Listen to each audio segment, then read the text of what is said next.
Hi Keystone, here is this week's best practice blurb. We're going to talk about showing etiquette today. And the first and most important thing to bear in mind is just simple common courtesy, and that needs to be extended from you not only to the homeowners, which is fairly obvious, but also to the showing agent as well, and make sure that we're enhancing their relationship with their client. If we're going to end up in a transaction with them, we obviously want to have the best relationship that we can with them. The first thing that we would like to talk about is the simple courtesy of, if you're going to be late or for any reason not show the property after all, please make sure that you make a phone call. That's a simple courtesy to the seller, because sometimes their life is pretty severely interrupted to make this showing happen. And if you're going to be late, or sometimes you may arrive and have some buyers who can simply look and say, we don't like this neighborhood, or I can tell you right now this yard won't work, or for whatever reason, they know they don't need to see the house. That's okay, but we need to make sure that we communicate that back to the other party.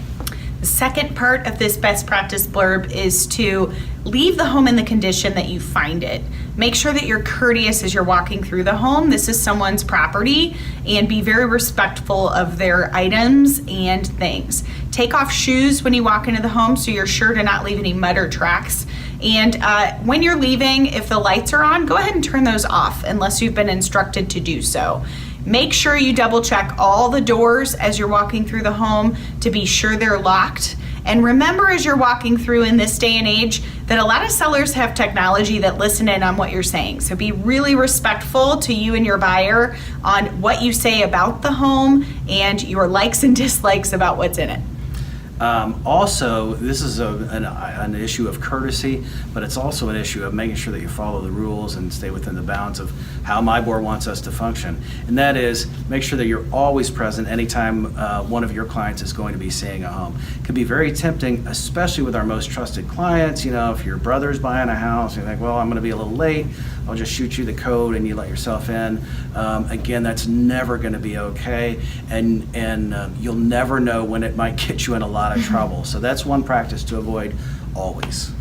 Lastly, make sure that you give other agents time and respect to have their appointments in a home. If you pull up to a house and another agent is showing it, definitely kind of sit back and wait for them to finish their appointment. Don't bust in with your clients. If you're concerned that they may be a long time, or if it's a hot market and there's many agents touring a property, just ask what their preference is. Is if you wait back with your clients or go ahead and show it at the same time. You never want to bust in and take away someone's privacy with their clients as they're showing a property. So hopefully this will be helpful for you. And just remember, anytime you're showing a property, just bear in mind just the most basic common courtesy, and you'll probably be okay. We hope these tips help you evolve in 2019. Thanks.